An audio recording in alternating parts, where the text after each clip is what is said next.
Welcome back. I hope you're ready, so let's get started. Now the first technique I'm going to teach you today is called clutching feathers. Now clutching feathers is a unique technique now. It's going to teach more than just hitting your opponent just to hit him or to injure him. You're going to find out in this technique that the injury you cause to your opponent is going to be a very sophisticated move because it's going to cause certain things to happen in your opponent. Now with the help of Rick, hi Rick, I do. Clutching feathers. And when we speak of feathers, we refer to the hair in the Kimpo vocabulary. Now, as Rick grabs me, okay, why he's grabbing me could be for many reasons. He could be pulling my head down because he's going to cross punch me with the right hand, or he could be pulling me into a knee, or whatever. But what I've got to do, I've got to get rid of that grab. And I've got to do it in a way that I'm not hit in the process, and I don't lose my hair. So as I make my first move, what I've got to do is create distance from me in that punch. So I'm going to pin Rick's hand because I want to isolate that grab. I want to regain control. And normally in the Kimpo system, when we pin a hand, it's because we want to gain control back again. So I pin the hand, I step back away from that hand. It also puts weight on Rick's left leg. Okay, now that's an angle of disturbance. We put weight up there, so at that point we're canceling his height. He can't kick when there's weight on that leg. Now, the width is canceled on Rick, as you learned in my previous tapes, because of me pulling. All right, at this point now, I'm going to strike a nerve just right under his armpit into the lymph nodes there. Now, the nerve is going to be struck with a middle knuckle. A regular fist, if he squeezes my hair, hold on tight, Rick, is not going to transfer into those nerves. But a middle knuckle, or what we used to call the dragon's head, will reach it. Now, this, I'm pinning as I step back. And as I plant, bam, I go right to the nerve, okay? That nerve's going to send a signal right up the arm to let go of the hair, okay? And it's going to further get Rick away and off of me. Okay, now, in this technique, as I strike, I simultaneously, at that point, rake down his arm, pivot to a right forward bow, and do a left heel palm, thrusting heel palm to the bridge of his nose or this chin, depending upon the position of Rick's head as I do this. Okay, now watch this again. Feet together, Rick. He steps in and grabs my hair. I step back to get away from getting hit, put some weight on his leg, make my first strike. If he follows up, if he starts to come after me, then this is supported by my stance change into a forward bow. This is all I want you to do for the orange belt level. It's not hard, it's a little sophisticated, but don't forget, as you pin, the head moves back with the leg. So the body works as one unit. I don't want to see this. I don't want you to pin, keep the head here, and then pull back. You'll get hit before you get done.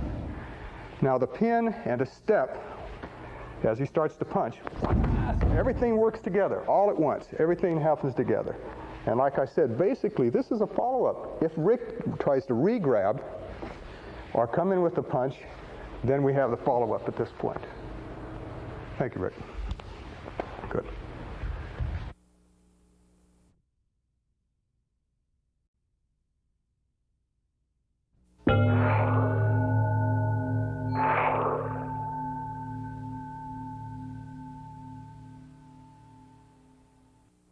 The next technique is called triggered salute.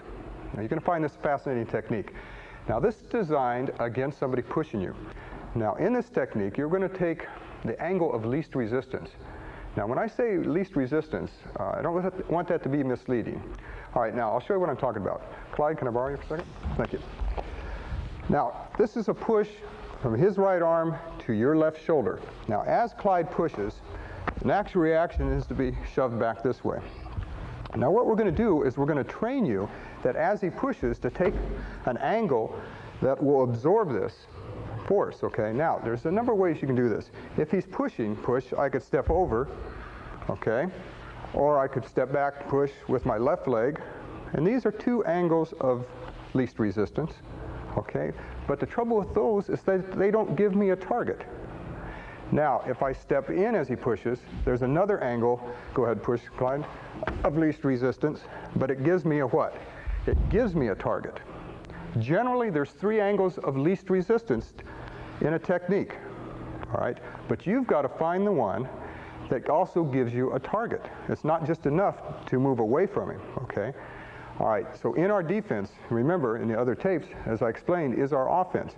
Now on this push, when Clyde does push, what we're going to do, we're going to check the hand, we're going to take back, and we're going to check his knee, and we're going to heel palm at the same time. So we have three things that are going to happen: the check, the knee, and the heel palm strike. And I want you to consider the knee down here as a strike as well. All right, now, as we move, I want you to think of this kind of like a gunslinger, a fast draw, in that when he pushes, bam, I move down from where my hand is, just like if I was drawing a pistol. And as I move in, bam, everything moves from here in one motion. Okay, I'll slow it down just a little bit. What I don't want to see is this, because that's going to indicate that I'm coming. Clyde's going to see it, and he could block it or prepare for it, okay? But if you do this right, if the guy pushes, boom, he should not see this hit, nor should he see the knee check hit as well. Okay, now, as we move on this technique, we have 3 target points on a circle. 1, 2, 3. The hinge of the jaw or the chin, down to the bicep, to the solar plexus. That's going to be the first circle that we're going to work on. So that means we're going to do this slow. As Clyde pushes, we heel palm, bring him back in with the shape of the crane, slip it off, and hit the solar plexus with the elbow. Now I say the shape of the crane because I'm going to fashion my arm so it looks like a bird's head and its neck. And what that does, as we hit Clyde on the heel palm, it raises him up on his toes. Now that checks his height. It also checks his width. He can't punch or hit me. Go ahead, punch. He can't kick because I've shoved weight suddenly up. So he's on his toes. But now I want to bring him back into range. So I come down hard onto the bicep, bringing him back down, again controlling his height. He can't kick at that point. And it brings him into my elbow. Now this in itself is also a strike. Okay? Now what I mean is when Clyde is up here, and I bring him back down, it's not just raking, but this part of your wrist actually hits and connects onto the bicep. Reason for that is because we want a dead arm, meaning we don't want him grabbing suddenly because he's been hit, go ahead, grab me, and pulling and yanking me around with that arm. So if I come off and deaden that arm, I don't have to worry about that as much. Also, it brings him back in for the elbow. The elbow comes back to the ribs, and then we're going to do an inverted punch to the chin at that point. That'll be the end of the technique. Now I want to show you something else. If he comes over here, from this angle, as I bring him in and I hit the solar plexus, I'm going to come back to the floating rib. I'm going to let my back knuckle slip and catch the kidney. Okay? That's going to be icing on the cake. If you can do it, fine. All right, now watch again. He pushes, up, down, back. Okay, the elbow hits the back knuckle, and then we drive him back up. All right, now the important thing on this technique is to remember, like I said before, shoot, that we move all at once. The knee check, the hand pin, and the heel palm all at one time. Don't stop the circle, round the corner. That's an elongated circle. That's important to remember because in Kempo we just don't stop and then start, but we round it, bringing him back in to the action. Okay, now I'll do it one more time, a little slower. We go 1, 2, 3, and 4. You're done with your technique? Thank you, Clyde. Good.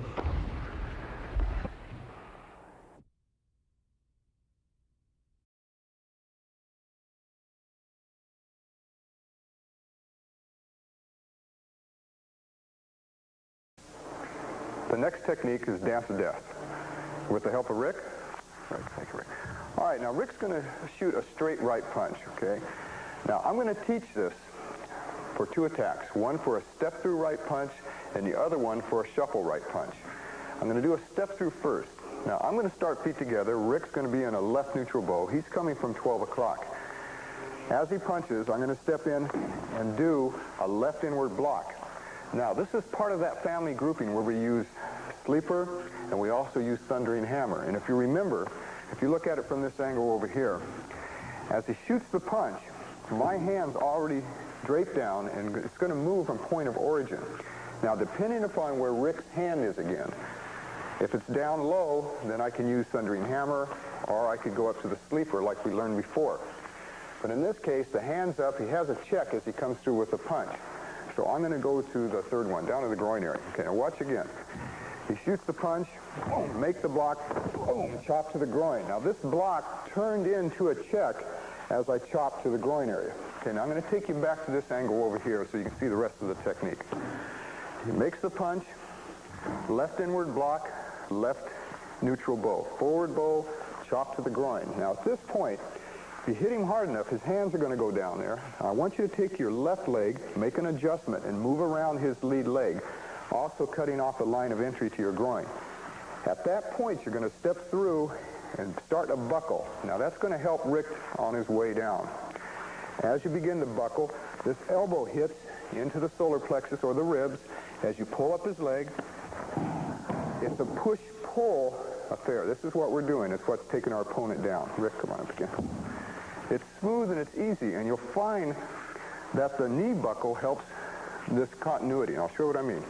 We block, chop him in the groin, knee, and take down all at once. Make sure you pull up and hold on the back of that ankle of Rick as you end up in a right neutral bow. Okay, Rick. Now, I'm going to show you another version.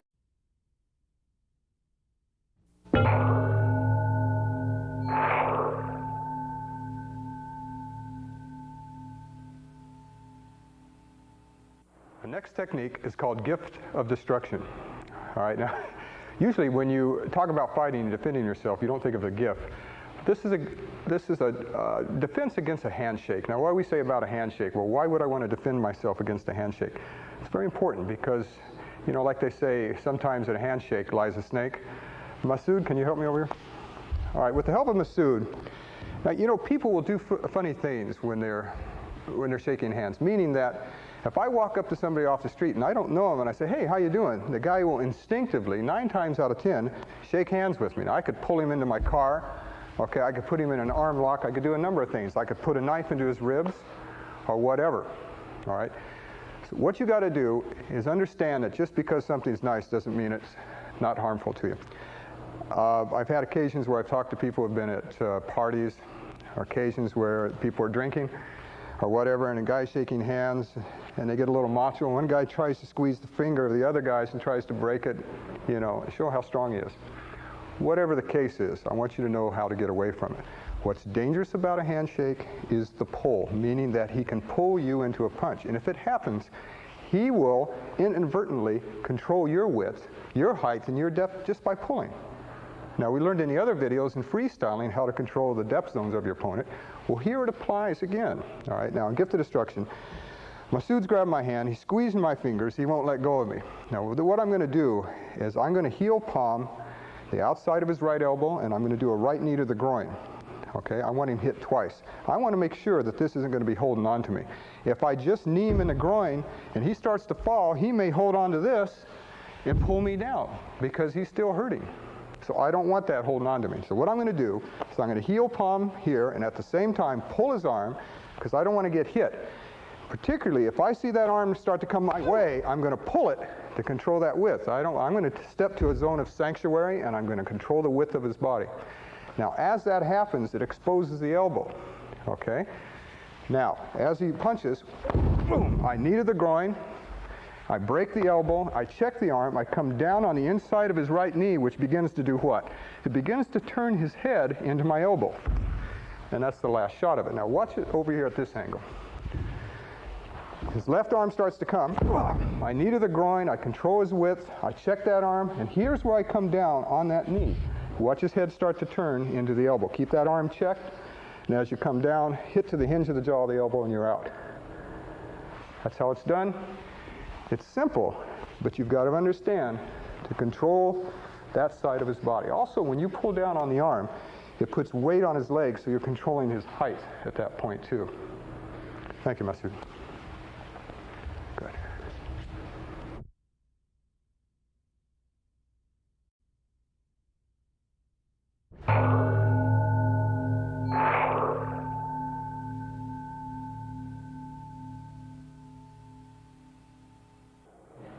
The next technique is locking horns.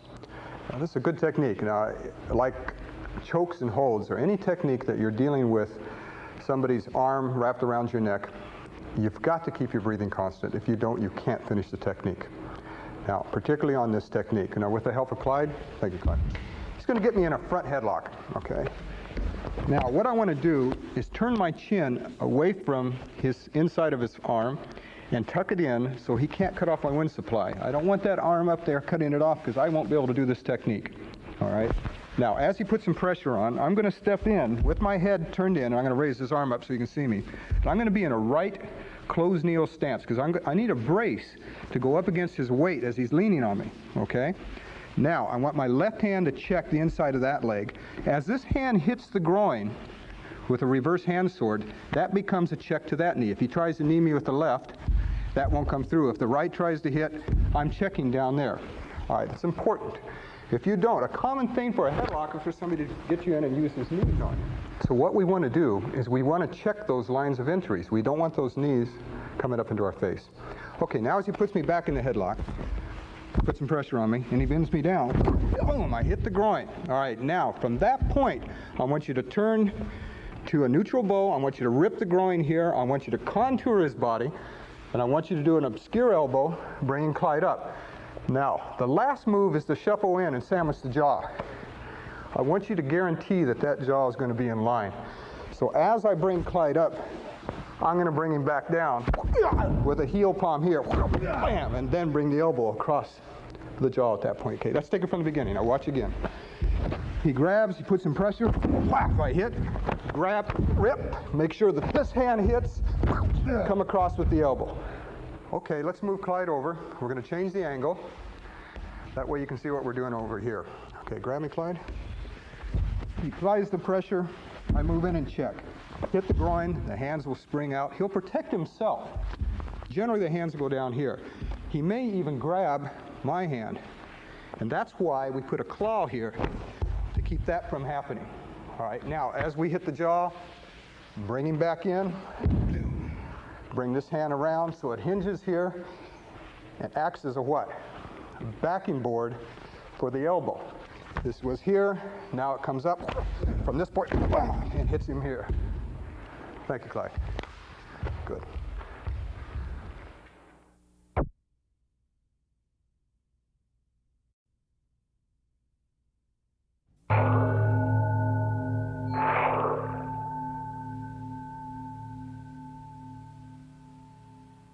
The next technique is called lone kimono. Now, this is kind of a famous technique in the Kempo system, and it was probably the first technique that I learned back when I was a kid. Now, what's unique about this is that it really shows the side of Kempo that's very pragmatic. Okay, now with the help of Rick. Okay, now if I'm being grabbed, most guys grab for two reasons. Number one, they want to grab to pull you into a punch, okay, jerk you around, okay. Some people grab because, in essence, they're really afraid and they're going to try and hopefully frighten you, okay, shake you up a little bit by grabbing. But I don't want to try and second guess that. If somebody's grabbing me, I'm not so worried about the grab as much as I am worried about the hand that's not grabbing me or the leg that's down there. Okay, what I'm going to do is I'm going to pin Rick's hand, and like I always say, when you pin, you take back control, or at least a piece of it.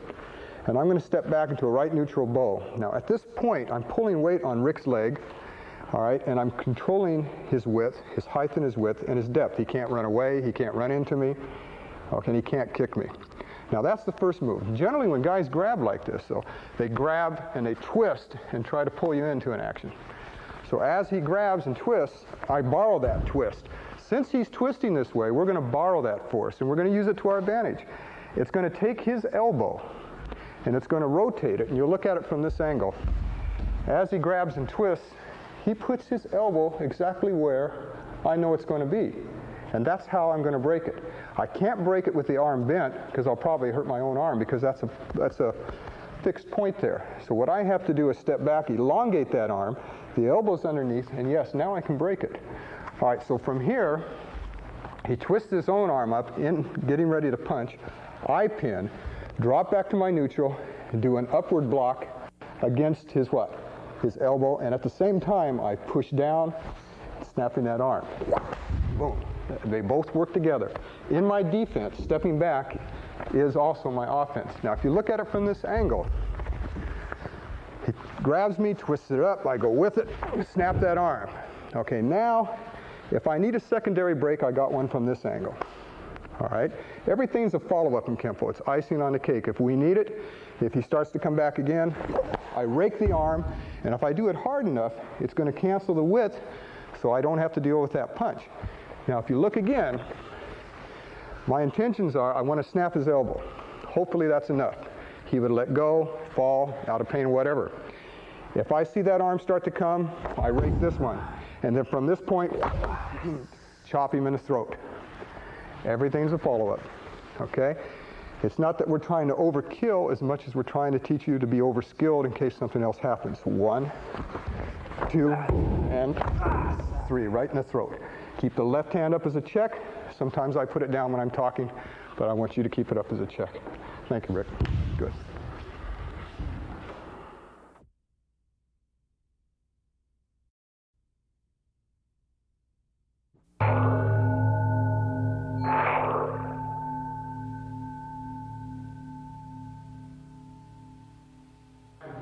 The next technique is called glancing salute. Now this is for another push, but the difference is now the push is not directly across, but it's a cross push with his right hand to my right shoulder. Masood, with the help of you. Now we're going to take the angle of least resistance again, all right? As he pushes, I can go straight back, which is an angle of least resistance, but I have no target at that point. Nothing's happening. It could be used. I mean, I could get pushed this way and then decide to kick, but that goes against our vocabulary, meaning that if he pushes and then I do something, okay, we don't do that. What happens is we're going to take an angle of least resistance that gives us an immediate target. Now it's going to be this elbow, but this elbow won't break on its own unless I have a fulcrum behind it. So angle of least resistance gives us the target, bam, this pins, this breaks. And it's no more than a left inward block, and you pivot from 10 o'clock. See, I stepped to 10, and then I pivoted towards you, which would be 3 o'clock at this point, into a right forward bow. If you do it hard enough, you'll come right up on his toes, and the next target will be the hinge of his jaw. It's in line with his hand. This arm's in the way, though, okay? If I start to move it this way, this will probably fly in my face. So what I do is I pin, I break, check the arm down. That puts weight on his feet, keeps him from kicking me. And you notice that the head started to move in at that point. Okay, now let's watch again. He pushes, bam, break. Now as the head comes down, I'm going to heel palm right on the hinge of the jaw. That hand checks, this one hits. At that point, the hand hits and then wraps around and grabs the neck. This hand's still checking. It's a wraparound strike, meaning it hits, ricochets off, and keeps going. It contours the neck. Then we're going to come through with a knee to the ribs or the solar plexus as this bottom hand checks. As that hits, we're going to contour the head and slip the elbow in. And that's no more than a right inward elbow, the left hand checking. Okay, watch me again. The guy moves, break, heel palm, wham, and knee, and elbow, all in one. Okay, thank you, Mus. Great.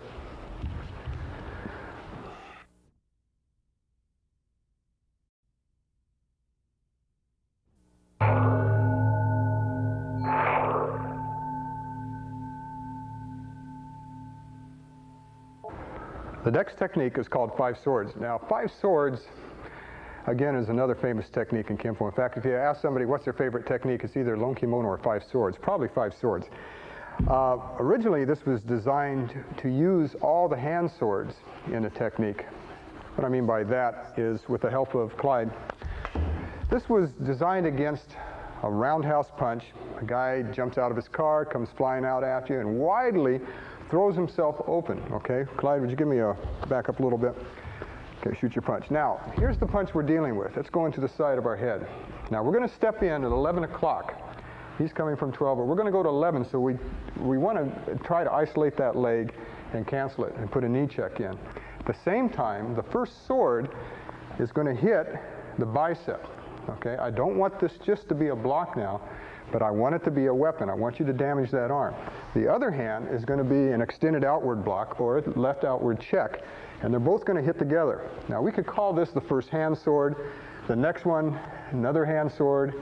The other one's a heel palm, which is most commonly used. Now, we do that in a school so that we don't poke each other in the eye, but out in the street, it goes hand sword, okay, a hand sword or a spear hand, but it's still part of the sword, okay?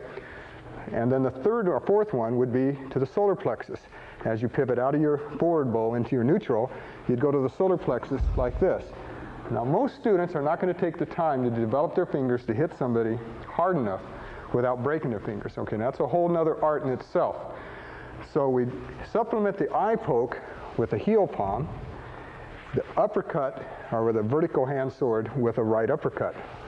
Okay, then we move on, and I'll show where we're going to go from there. But it gives you an idea where the name of the technique came from. All right, first move, the punch comes. All right, bam! We paralyze the arm, go to the side of the neck. That's the second hand sword. Also, you notice when I came in, I really went after that knee. Immediately, I dropped into the knee as I blocked, okay? So it's multi-dimensional striking, here and here and here. I use this as a strike. I don't just check. But as he swings, boom, I hit, up. Then I go to the heel palm, up, bend him over now. Then I go to a right forward bow, and this is a short chop. And you notice I'm tracking down my arm here. As I hit the left side of his neck, I start to bring him around into position.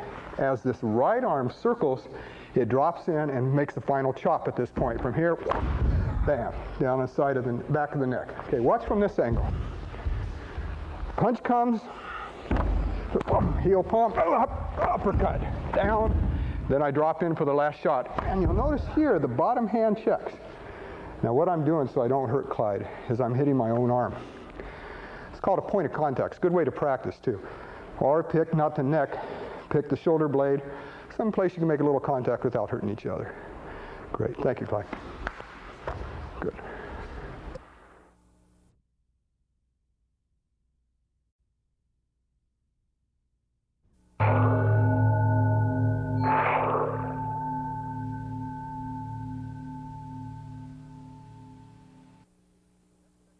The next technique is called scraping hoof. Now, scraping hoof is, this is taught in the Kimpel system, and I teach it in 3 phases. The guy is attempting to put you in a full Nelson attack. The further on down the road, you learn a technique called repeated devastation, where he actually gets you into the headlock, okay? And the third one, further on down from that, is where he gets you in a headlock but bends you forward, all right? Now, I'm going to teach it to you this way today, but I'm going to give you an alternative so that you can do it 1 or 2 ways. Okay, now with the help of Rick, full Nelson, it's a headlock from back, from behind. The dangers of it is, if he starts to push forward, he's controlling my height because he's putting weight on my legs. He's controlled my width if he locks his arms in. It's hard for me to maneuver from there. Now what's dangerous about any type of headlock or hold is that once it's applied with full force, it's the same as getting hit. There's a good chance you won't get out of it. And you've got to remember that. Your techniques in Kimpel should be applied as it's happening, not after the fact. Too often I've heard people say, well, I got this guy in a choke hold full force, and I can press 400 pounds bench press, and the guy couldn't get out of it. Well, of course not. That's like saying, I punched the guy in the mouth and he didn't block it. Okay? You apply these techniques as they're happening. Don't wait till it's done. Okay? That's where you get in trouble. That's why there's 3 phases to this attack. Okay, now with the help of Rick, what he's trying to do is putting me in that lock. Now go ahead, Rick. Hard, Rick. Now if I just leave my arms down, that in itself will prevent him from locking his fingers. Okay? Just by keeping the arms down. But I want to do a little more in that. And what most people do when they get you in this type of lock or choke or hold is they like to get their face right in there, okay? And we're going to take advantage of that. Now, at this angle, as Rick starts to grab, I'm going to arch my back suddenly and shove my arms down to keep his arms from going in and locking, all right? Okay, he makes the attempt. I arch my back and I butt with my head. Now, it's close enough that the back of my head can break the bridge of his nose without injuring me, because the head's not traveling real far. It's hitting a soft target. It may hit his cheekbone. Hopefully it hits the bridge of the nose. But it becomes the first strike. He makes the attack. Go ahead, Rick. Bam! I butt with my head. Now I turn to what's called a rear bow, not a reverse bow, and this is seldom used in the Kimpel system. A rear bow is when you transfer your weight to the other leg. In this case, it's my left leg, and it looks like a reverse bow. A reverse bow would look like this, but this is a little different. and you bend your right knee. It's only transitional. You don't stay there. What this does, it aligns me up to the next target, which is going to be a right heel kick to the inside of his knee. And I guarantee you do this hard enough, you're going to break his leg. For this, I'm going to use the flat of my foot so I don't hurt him permanently. Okay? Now, again, the attack is made. I butt with my head. I turn to a rear bow. Don't let that arm travel. Gather it up. Make your first kick. Okay, it's going to go the inside of his leg. I'm going to use the edge of my foot to go the inside of his right knee. Okay? All right, now, grab again. 1, check those arms. 2, 3, scrape down and stomp the foot. Go to a left rear bow and begin the same process on the other side of the leg. And that's all there is to the technique. Now, the idea about these kicks is when you do them, you don't raise up, okay? That cancels your power. Doesn't help it. It cancels it. If you play pinball machine, you'll realize that the ball bounces back and forth. It ricochets. Likewise here, the inside of Rick's legs at this point, as I'm kicking, they ricochet back and forth. Now, the way I do that is I drop my height and I begin my kick this way. It's almost like I'm doing a spinning back kick at this point. All right? The difference is something's in the way when I'm moving. And again, I do the same thing on the other side, and I'm out. All right, so when an attack is made, boom, all at once. Good, and that's the way it should be. Rick should get hit in the nose and on the leg almost simultaneously. When a guy gets hit that frequently, that fast, that many moves in a short span of time, the brain short circuits. It can't comprehend what's going on. The last thing somebody wants to do is hold on. They don't even know where they are when they're getting hit that fast and that many moves. Thank you, Rick. Good.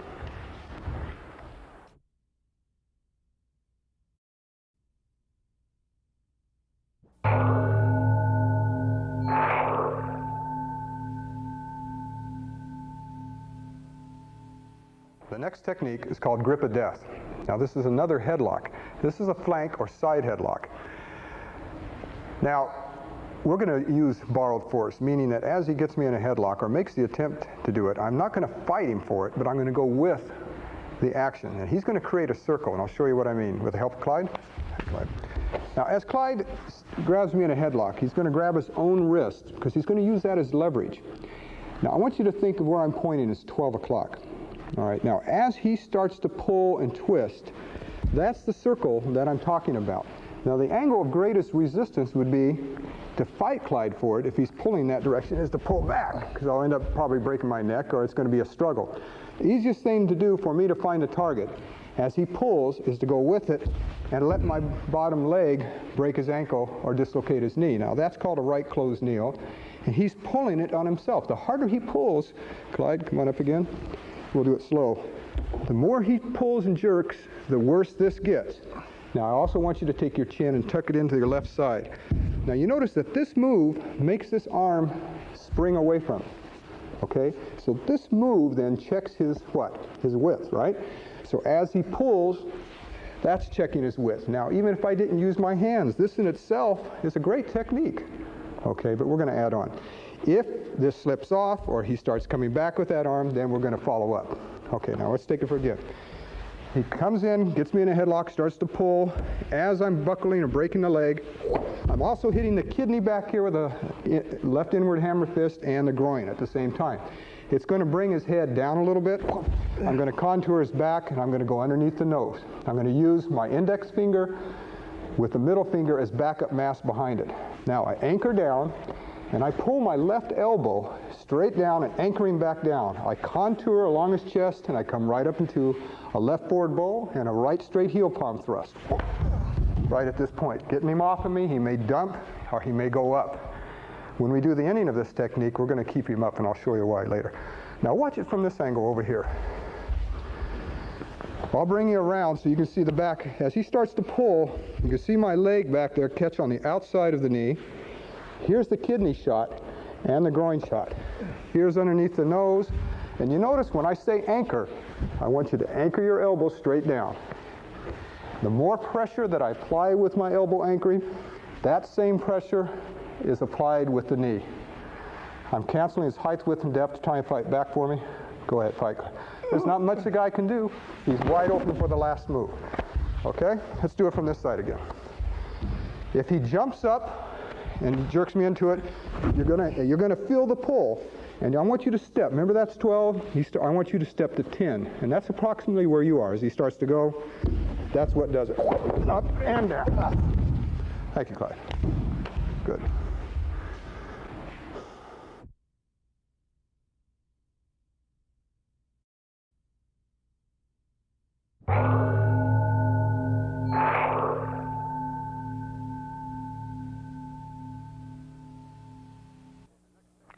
Okay, the next technique is called crossing talon.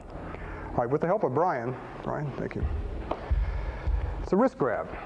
Okay, now, ordinarily, if somebody grabs your wrist, there's no need to go into any configuration that's unnecessary.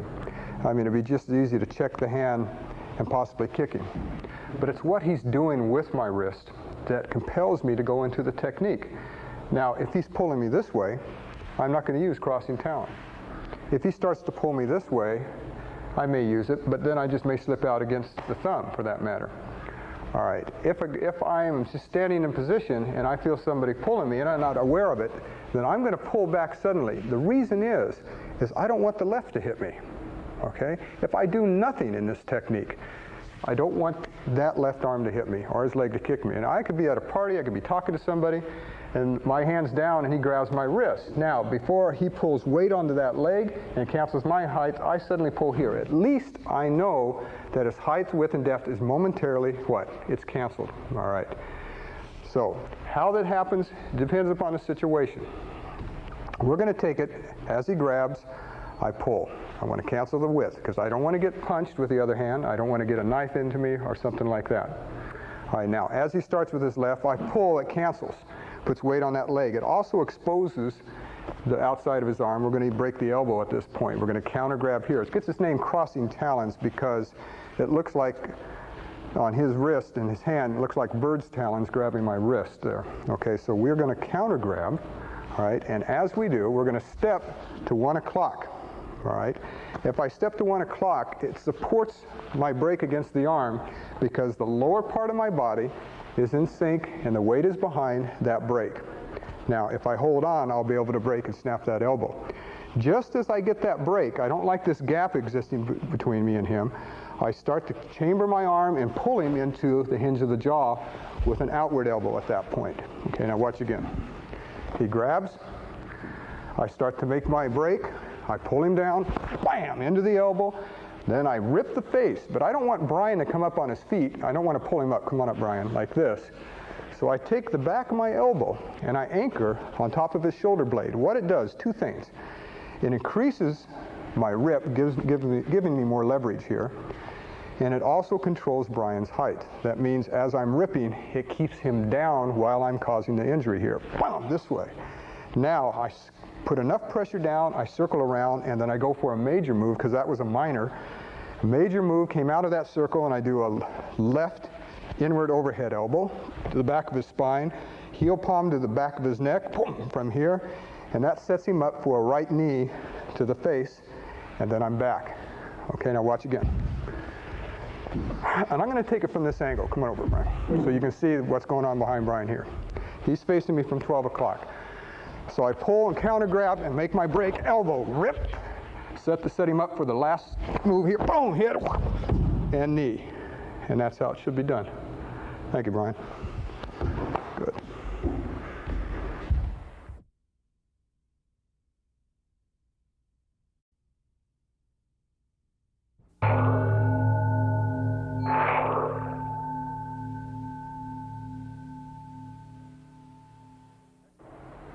The next technique is called shielding hammer. Now, when you learn this technique, I don't want you to be misled thinking that the shield, it is the block, but I'm very concerned here. A lot of people think, well, if I put a block up, I just have to shield myself, and there's more to it than that. That block has got to be supported, and that block should be as equal to a strike, okay? Now, I'll show you what I mean with the help of Clyde. Thank you, Clyde. Now, this is a counter for a hooking or a left roundhouse punch. We'll use it for a left roundhouse punch in here. Clyde has his guard up. Okay. I'm feet together. He begins to shoot his move. I drop back to a right neutral bow. Now you see how his weight came forward because he is committed to the action. All right. Now that's what I'm talking about. You've got to deal with that, and it's not enough just to shield yourself. That shield has got to become a strike. Now, shoot your punch. Okay, give me a stronger punch, okay? Now, as we move in, bam, this becomes the strike right here. Okay, that's actually a shield, but we call it a strike as well. Hook it around a little more, and they can see it coming. Bam, that's the first move. The next thing that's going to come towards me is not just the fist, but his nose, because I'll tell you why. This is what people do when they punch like that. They wind up, then they wind up, and why they do, they dip the head in prior to the next punch. It's because of that we're going to take advantage of it. So we're going to go from the first move right there to the bridge of the nose as he dips his head in. Bam! We're going to bust the nose. Now that's going to turn him, and if he's still on his feet, his body's going to be at a 45-degree angle here. All right? When that body turns at a 45, we're going to fit the elbow. This is going to roll off his nose. The elbow is going to roll in, and we're going to shuffle forward with a push drag into the solar plexus. The body is not going to be like this when you hit it. That's why when you dummy up for these techniques, you have to dummy up properly. Let's take the punch again. So we have 1, 2, 3. Okay, now I broke it up into steps. And what's really happening is that as soon as this hits, you collapse that elbow, and the shuffle puts the power behind it. Now you can compare the elbow strike to a plane going off the deck of an aircraft carrier. It has its own power, but it's not enough to get off the deck. The deck's too short. So they have a catapult, where you can compare the catapult to your shuffle. All right? Let's do it again, slow. Here's the block. Left hand is up checking. I'm in a right neutral bow. I break the nose with a right inward hammer fist. I begin my shuffle. Now, for a beginning student, I like him to bring it back a little bit so he can feel the travel of that elbow strike. As you get more adept, you hit and just slip it. Boom! And two things can happen. Not only that, but you can get an eye rake, as I just did, and an elbow at the same time. Good. Thank you, Clyde. Good.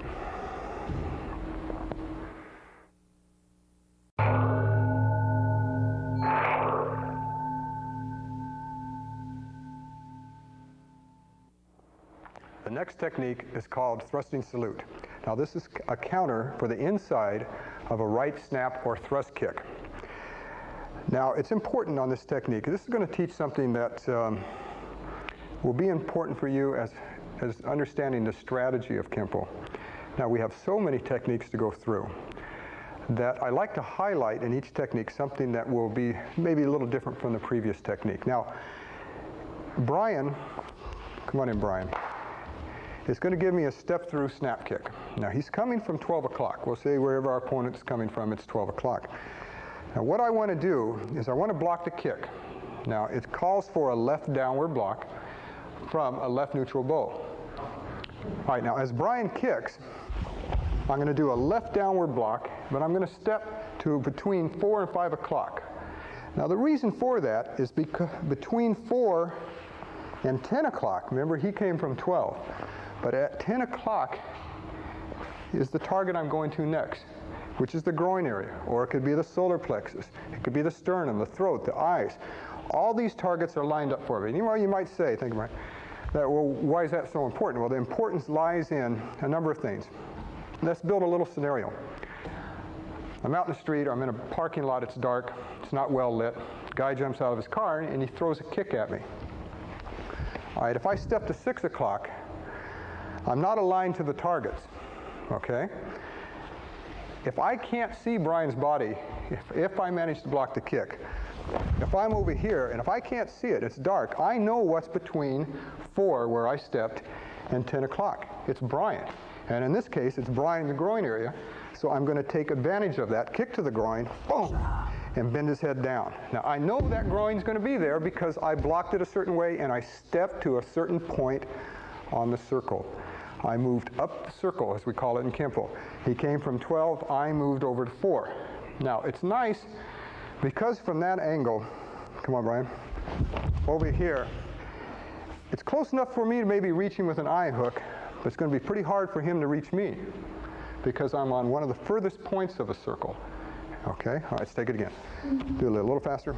Bam, kick, bam. And then I heel palm, which is the follow-up. And it seems to be the natural course, sequential course at this time. When he came in, we'll do it a little slower. I blocked it. I brought his head down with the kick. When I did it, my hands are chambered. One is chambered, one is cocked. The right hand is chambered. The kick comes through, bends him forward, and possibly knocking him back. His head is in line with the heel palm, and I plant and apply it into a right neutral bow. It's a thrusting heel palm, gets its name, thrusting salute. Now, sequentially, Brian shoots his kick. Okay, the eye hook can be just before the kick, and then plant. It's there.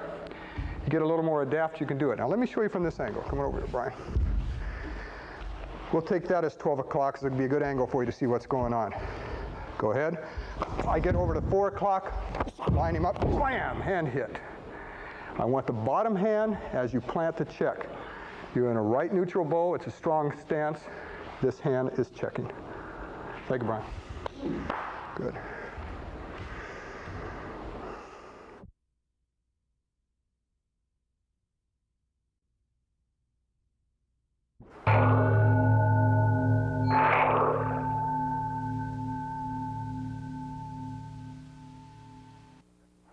The next technique is called striking serpent's head.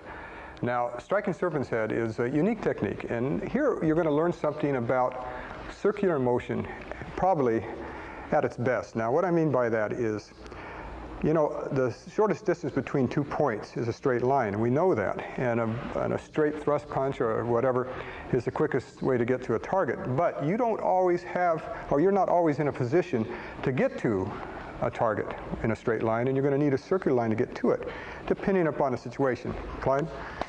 Now, in this attack, it's a front bear hug. The arms are free, rather. He's leaning in on me. He's trying to squeeze, break ribs, choke me, or lift me up or throw me down. What I have got to do is immediately drop my weight to control his height and to control my own. If I hold on to me, Clyde. If I drop my weight, suddenly he's going to have to come down with me. I weigh too much for him to hold me up that suddenly. It doesn't mean he can't readjust and pick me up. For that moment, though, I'm not going to get lifted up and thrown around. Okay?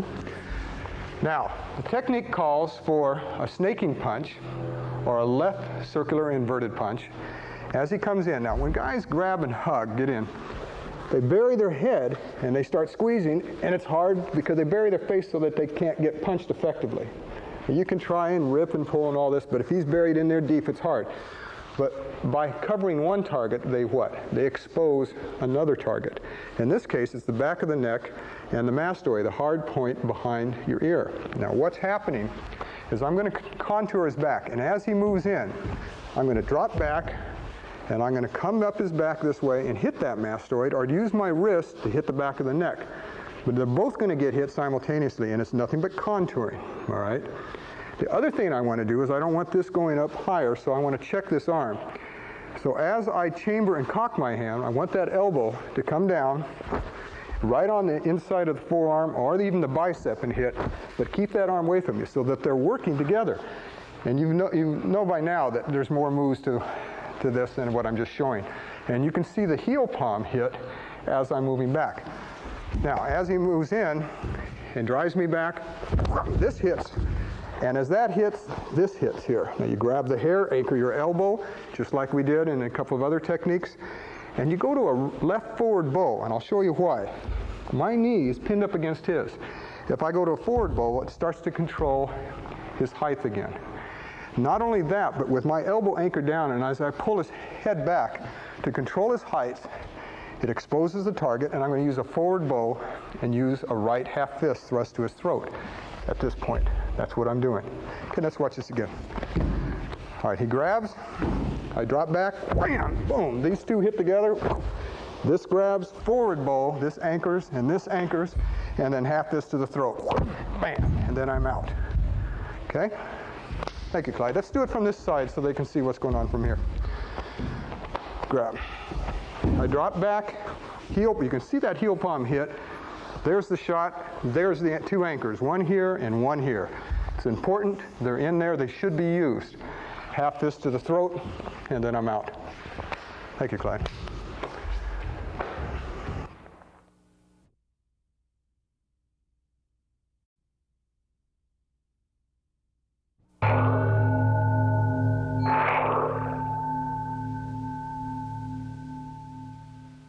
The next technique is called locked wing.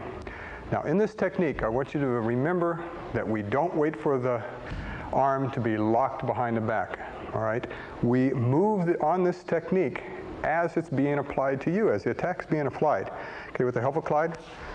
Now if you look at me from this angle over here, you can see what's going on. Clyde is attempting to put my arm into an arm lock. All right, a number of things can happen. He can break my arm, he can dislocate my shoulder, he can control me, he can do whatever he wants with me. If I try to make the attempt at this point and he starts to push up on my arm, that's only going to make it worse. So I want you to realize that when you feel your arm start to go back, that's the time when I want you to move. Okay? And we're going to step back with our left leg, and I want you to go to a left reverse bow. Now if you look at it from this angle, if this is 12 o'clock where I'm looking, all right, we're going to step back to approximately 5 o'clock. That buckle is going to send his head right into what? As I pivot into a side horse, into a left outward elbow. Now, if he isn't off his feet at this point and the head starts to come back, it'll come back into the rip, all right, which is no more than an extension of the next strike from the elbow. Now, I'm going to go to a forward bow and break his arm against my back. My back becomes a big fulcrum, all right, with this arm pinned behind me at this point, and I'm holding on to it. As I rip the face, I'm going to come back and drop my weight, boom, snap that elbow joint right there. And I center myself as I do it. Now, I don't just stop there, but just as suddenly as the break is applied, boom, I step back to 4 o'clock with my right leg into a left forward bow, which whips his head down and into line for my right knee and a right heel palm strike to the back of the head. It's a sandwich effect as I knee to the head, and I plant back to my neutral stance. Now look at it from this angle over here. That's 12, I go to 5, as he starts to move, I elbow, rip, bust it, and step back. I continue to trap that arm, keep it locked in, this hand pins and strikes as I knee. Okay? Now it's important, again, and I'll reiterate this, that as you feel this circle going, you go with it. It's not necessary to fight it. All right, as he moves, you start to move. If his leg's in the way, you go through it. It'll buckle it. And you notice that when I step back, I begin to descend and drop my height. That descension puts more leverage on this leg, allowing it strength to buckle what's back there. I grab the wrist, I begin to torque, and that elbow's going to hit, the hand's going to rip, arm's going to break, I lock it in. I'm in a left forward bow. You can do it in a neutral. I prefer the forward because it sets the knee in line to the head. Good, thank you.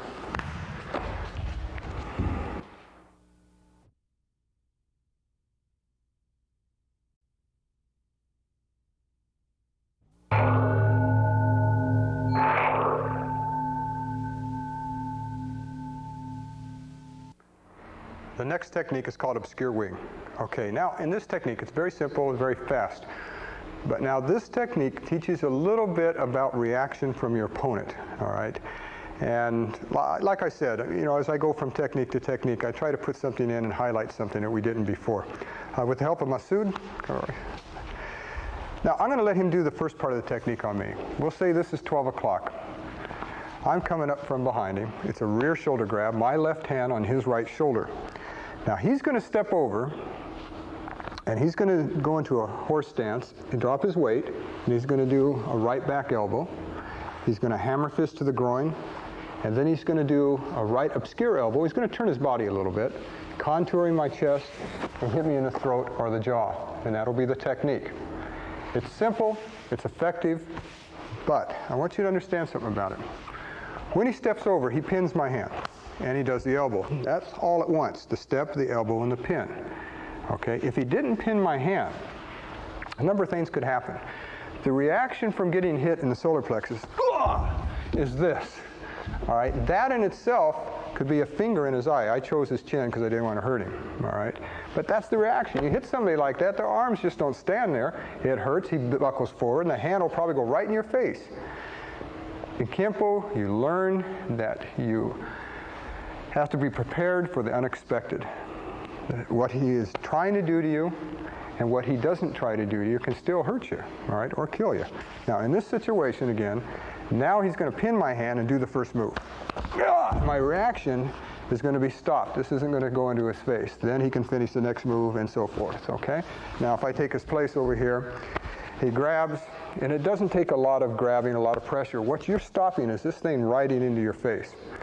All right, now he could put a little tug on it as he pulls. He only increases the power of this and then back up. You can let go of that point. Now, while I'm talking, I'm not turning my body, but what I want you to do is when you hit him on the last shot, I want you to turn a little bit to make sure it's not your best friend you're hitting, okay? All right, thank you, Masu. Good.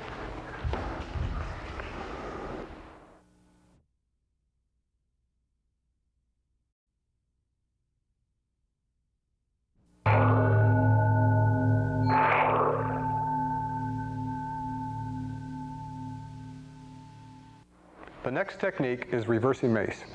Now, reversing mace, when you say mace in Kempo, you're talking generally about a fist. Now, basically, it's going to start in one direction, and then it's going to reverse, and that's where it gets its name. Okay, with the help of Kevin, hi Kevin, he's going to start in a right neutral bow. I want you to start this in a right neutral bow, and he's coming from 12 o'clock. Now, what we're going to do is we're going to move up the circle with our left foot so that we get a better angle of delivery for our strike and a better angle of opportunity all the way around it. Now, that means that if he comes through with the punch, go ahead, Kevin, this is what I'm dealing with. If I stay straight there, it doesn't mean I can't do it, but I can't use the back knuckle as effectively as I could if I moved up the circle in this case. And that means as I block and I step up, now I can hit the ribs. Okay, now you can see it probably better from this angle here. Come on over here, shoot your punch again. I move up the circle. Here's the mace. It goes forward and then it suddenly reverses. It does an inward block, it reverses, and then you do a left outward block, and then what used to be an inward block is now an outward back knuckle. And that's where it gets its name, reversing mace. You have these two circles going this way. Again, as he comes in, I start facing at 12, I move up the circle. I can elongate this because of the angle that I took with my foot. I could do a finger to the eye, okay? Now, my angle of delivery is enhanced by that step up the circle. It gives this more leverage, more power, and more reach. Whereas if I stayed at 6, I don't have that. I should go then, if I'm not going to move up the circle, then do a different technique, but not reversing mace. Reversing mace was to teach you to move from a better angle of opportunity. Okay, for the reasons, that could be for many. If he has a friend over there and he punches, I want to maybe move away from his friend, use him as a shield, but at the same time get my cake and eat it too. Better angle of opportunity. All right, as he moves, I move up the circle. I block again to keep it checked. I drop my weight and back knuckle to the ribs. Notice I got a knee check down here too. At this point then, I make sure that I'm still checking Kevin. If his weight is coming forward, which it should be, if he's really punching at me, go ahead, try it again. If his momentum's coming through, then I'm going to buckle the leg behind his knee. I'm going to take advantage of his weight coming through. And I'm going to do this slow. Kevin, let me borrow it again. We go 1, 2, drop, check, boom, kick. Now, when you guys kick, what I want you to do is I want you to complement the angle of the back of his leg. I don't want you kicking across or kicking up. But I want you to roll this kick in, a looping overhead roundhouse from that point there. Okay, there's a lot of power in it. If you do it too hard, you can break somebody's leg. Thank you, Kevin. Good.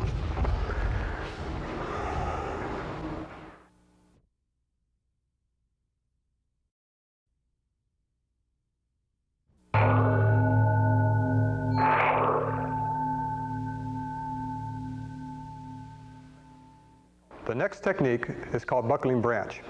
Now, buckling branch, when we say branch, we're referring to the legs of our opponent. Now this is a good technique. This puts you behind your opponent so that you're working in what we call the dark areas of your opponent, or the obscure zones to your opponent. Or if in your case it would be zones of sanctuary, to them it would be in an obscure zone. With the help of Kevin? Good. Now Kevin's going to start in a right neutral bow. My feet are together. He's coming from 12 o'clock. Now what he's going to do, he's going to attempt to kick me with his left leg, and I'm going to move, like I did on thrusting salute, up the circle to 4 o'clock. And as I do, bam, I'm going to block it, and I'm going to do a right inward downward, palm up, followed by a left outward downward, palm down. It's a double block because I want to spin Kevin somewhat. I want him to turn to give me a better angle to get my strikes in. All right, now we'll do it slow. The first kick comes, the bottom hand's going to come across and catch it this way. Now this acts actually as a parry. The other one wipes it clean and allows me to turn him. Okay, it's a little more advanced, but you guys can handle it. Now, here comes the kick, right? Bam! I turn him. Now he came from 12. I'm facing basically 10 o'clock. I put my guard up, and I'm going to kick him in the groin. I'm going to use the instep of my foot as I do it. I'm going to come from here, boom, kick him in the groin. I'm going to plant my foot into a right front twist stance, make sure I keep his points, pivot points, checked, and then I'm going to drop in and do a left side kick to the back of his knee, and that's going to be the buckle. I want you to plant down. I want your leg in close to his hip, and I want you to keep him checked. I don't want that arm coming up. I want his leg checked. And that's where we're going to end it up. Let's try it again, Kevin. He's 12 o'clock. I go to 4. Bam! I spin him, make my kick, and buckle that leg. Keep your eye on him, and that's where we'll take it. Thank you, Kevin. Good.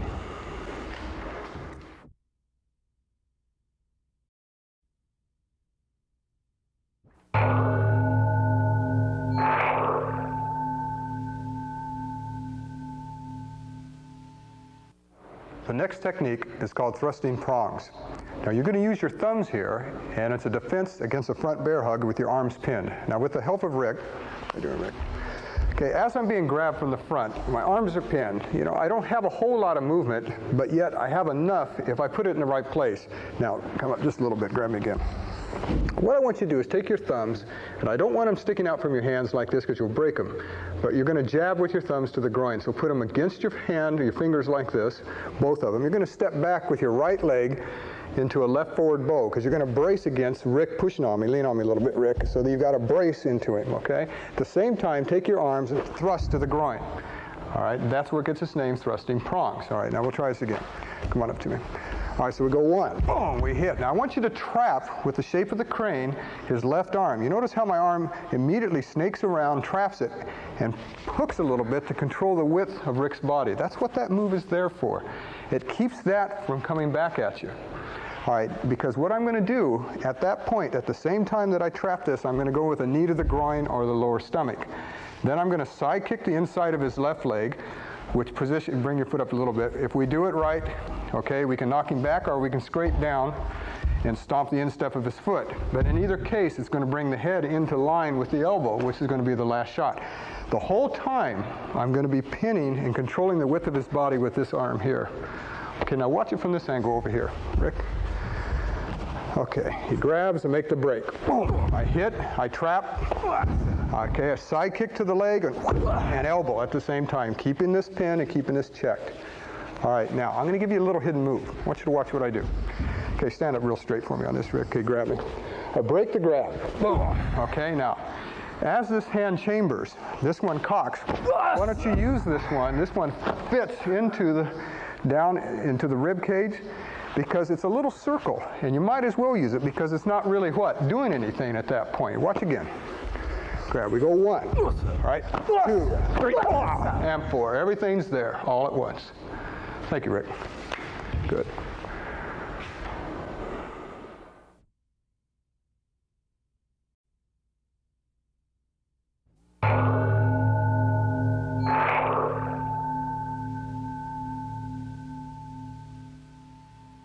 The next technique is called twisted twig. Now in this technique, you're defending yourself against somebody that has a wrist lock on you.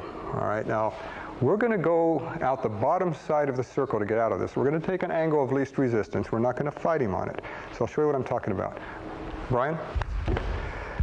Now, how I got into this wrist grab, I'll show you in a moment. But what I want to show you about it, it's dangerous because he can break my wrist. But even beyond that, if he starts pushing down, he controls my height.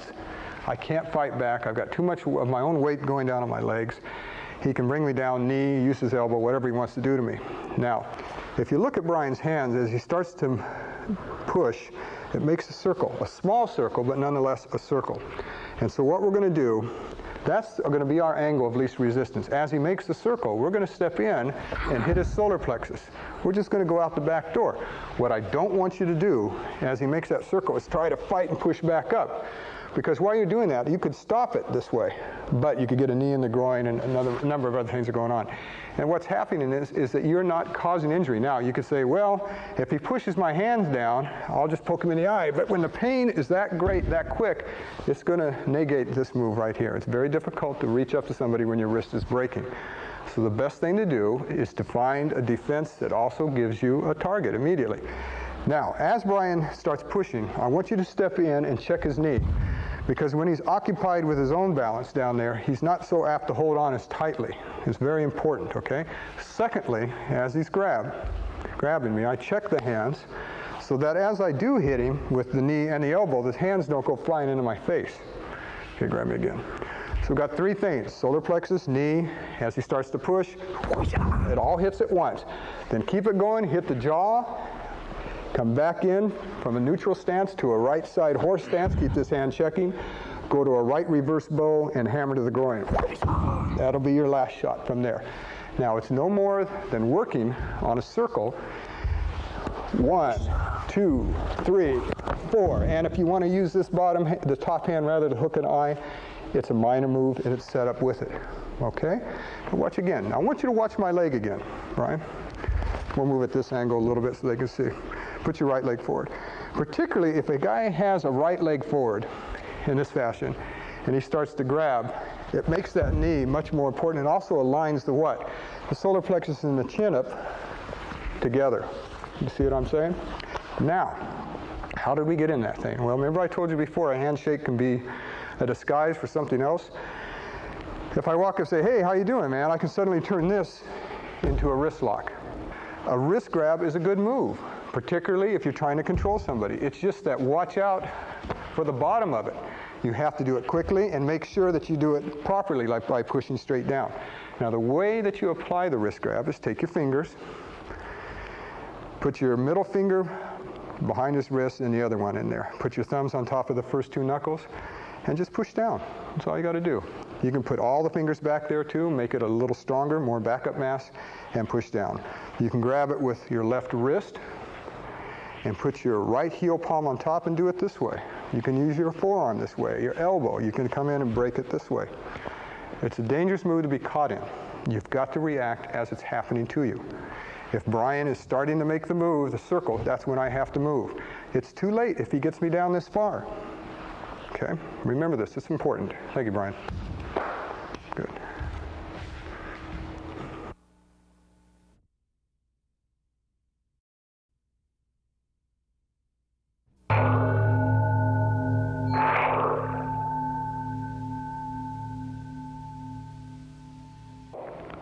The next technique is called obscure sword.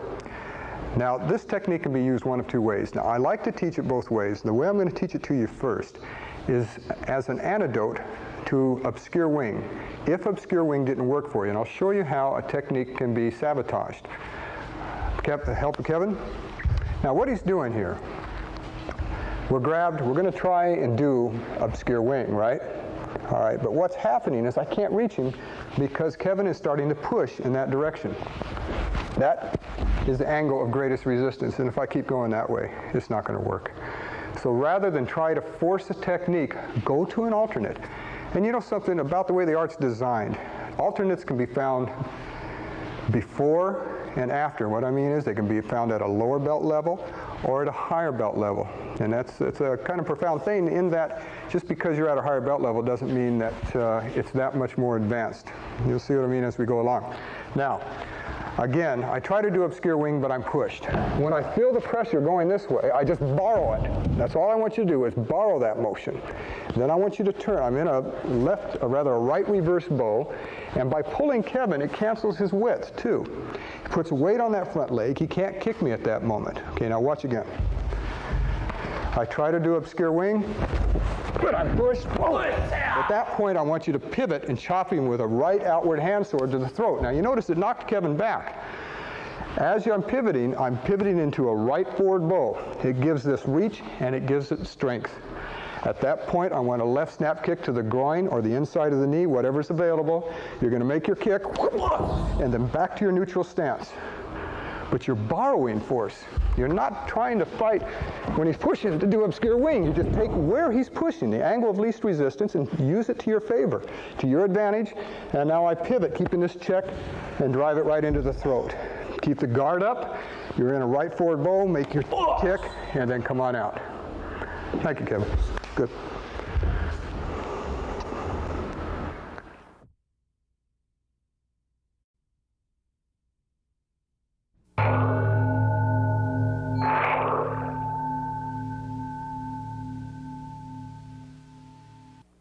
The next technique is called repeating mace. Now this is similar to reversing mace, but they're two different techniques, so don't get them confused. Now on repeating mace, it's taught for a number of reasons. One of which is that you're being pushed, but you're at such an angle, it's going to be hard for you to react quickly. So we're going to use a move, and we're going to use an outward parry, a very quick parry, to redirect the motion. If we do it properly, we'll find that the targets will expose themselves. Rick is going to help me on this. And what it is it's a step through left push to the center of my body. The guy is shoving me, and this is what I'm going to run into. All right, what I want you to do, put your leg back for me. As he shoves, so I want you to do a left outward parry.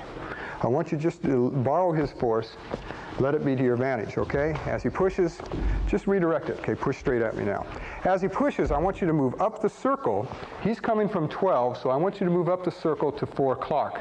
And you're going to be in a modified neutral bow. And I say modified because as he pushes, you're going to be up on the ball of your back foot. Now, with the backhand here, we're going to move from point of origin. That means that we're going to strike the kidney with the right hand. I'm not going to cock it, but I'm going to torque my body and let the torque create power for a right middle knuckle or a right hammer fist. I prefer the middle knuckle because it digs into the kidney. As I pivot out of my stance, it's going to dig in and possibly rupture the kidney, or it could break a rib at that point. Now, if you watch when he pushes, right, bam, the parry and the strike all happen at once. All right? This came from point of origin. As that hit, it arched his back. It allowed me to track down his arm, come in with a back knuckle, and then use that roundhouse, looping overhead roundhouse kick again. Now, in close quarters, come on over here, Rick.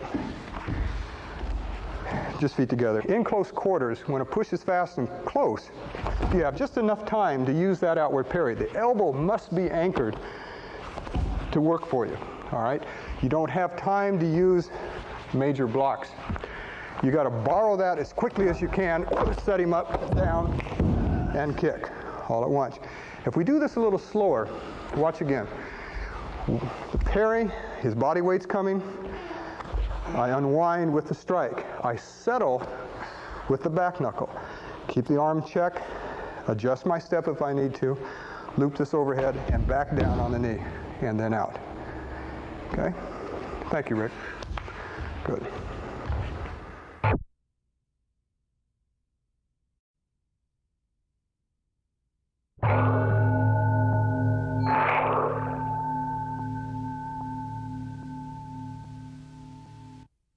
The next technique is called reining claw. Now, reining claw is now going to incorporate a fitted weapon to a target. Now, we've done this before, but I haven't brought it out. Now, what it is, we're going to use a left heel palm overhead claw strike.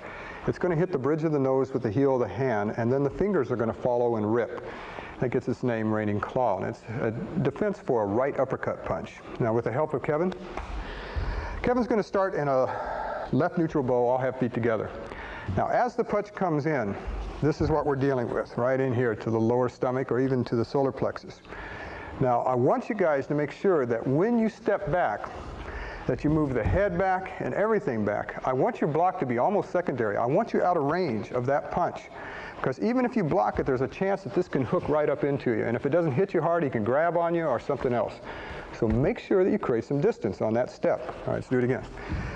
When he comes in, we're going to do a right inward downward block, okay? I know it's a long word, it's not important, but the important thing is we're going to use frictional pull. Now that's another principle involved in Kempo, and that means that as I block his punch, I'm going to circle my arm, and it's the friction of my arm riding his arm at a high rate of speed that has a tendency to pull Kevin's head and his body towards me. It does a number of things. Number one, it brings his head in so that I can heel palm and break the bridge of the nose. And I like you to go to a right forward bow when you do it. You can do it from a neutral, but I like you to practice it both ways. Go to a forward bow and rip, all right? But the frictional pull is going to bring all that in, and it's going to cancel the width too. Punch a little faster. When that punch comes, okay, you can see that put weight up here. Do it again. And it controlled that side of his body. Now, no sooner than the block hits, this hand comes up, breaks the bridge of the nose, wham, this way, and then right behind it, I want you to circle in and do an inverted fist, or what we call a vertical back knuckle. Out of your forward, you're going to go into a neutral stance, and I want you to go to the chin or the nose, but you're going to use a vertical back knuckle. Watch it from this angle. Come over here. Okay, we do the first move. That brings Kevin in slightly. We break the nose. I'm into my forward bow. This bottom hand checks as I make my hit. And that's where I want you to end up. Thank you, Kevin. Good.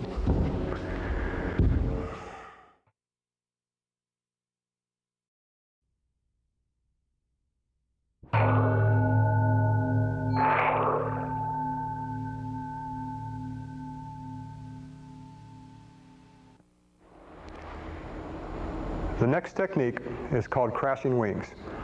Now, crashing wings is another favorite technique in the Kempo system, and it uses the elbows as wings. All right, now with the help of Rick. Also, what this is going to teach is use your own body as a fulcrum to flip or throw your opponent. All right, now this is a rear bear hug. The arms are free. First things first, you drop your height, drop your weight, because you don't want Rick latching onto you and lifting you up off the ground. If you don't drop your height, the rest of the technique isn't going to work for you. So we step over to our right into a horse stance and drop our weight. Hold on to me a little tighter, Rick, so that he has to struggle for a moment to hold me up. Now, at that point, you're canceling Rick's height. When there's a sudden amount of weight on your arms, there's weight on your own legs, and when your height is canceled, you can't lift up and you can't throw. All right, so what we do, the grab, we're feeling this grab being made, and we drop instantly. Now we're going to take the elbows, we're going to go to the wrist or the forearms to break it. Okay, now a break may not be enough, but what we're going to do is we're going to gather the right arm up. I want you to go to a left cat stance, but it's going to be transitory as you circle around behind your opponent's right leg. And I want you up thigh to thigh. I don't want a gap in here, okay? I want it thigh to thigh. At this point, you're going to pivot into a left neutral and do an outward elbow. As he fulcrums over your leg, you let him have it in the groin and you let him go. Now here's where we're using our own body as a fulcrum point. Okay, and we end up into a left forward bow, and that hammer fist hit the groin. Now that's how the technique should be done, but let's go over it again. I want to show you a few more points in it. Once I've broken the grab, the reason I gather this arm up is so when I pull, it cancels the left side of his body. Without that arm, that hand could go underneath and grab the groin or pull me back or whatever. Now, as Rick is starting to fall from this hit, I know because of this strike, my fist is going to be lined up to the groin area long before it gets there, because I know the technique, and so do you. And this is how we're setting it up. We're vectoring in on a target, okay? It's a preconceived idea that we know it's going to be there because of this hit before. All right, let's grab again. He comes in, we drop our weight, break the grab, gather that arm, pull a little bit, shoot that elbow, and as he starts to fall, boom, hit the groin. Okay, you end up into a left forward bow. Okay, now I want to show you why I don't want that gap between you and your opponent when he slips around, when you slip around behind them. I'll show you what I mean. Now, if I grab Rick, he does his first move. Good. Now, he gets around behind me, but he leaves the gap. Well, if he does, that allows me to take over the technique. Right from there, I can use my elbow, kicks, do a whole lot of things. A lot of stuff is open to me. Come on up, Rick. If, though, I'm grabbed, I break the grab, I get around behind my opponent, and I hug this leg, try to take my leg out, Rick. It won't go because I have a bracing angle over here. But the moment I get a gap there, he can start to use that against me. All right? So we keep that in tight. Get it in close. I don't want you here, knee to knee. I want you up here, thigh to thigh, the upper hip to the upper hip, in fact, to be exact. And it allows economy of motion. It's easy to reach the target, and it makes it very simple to move. Thank you, Rick. Good.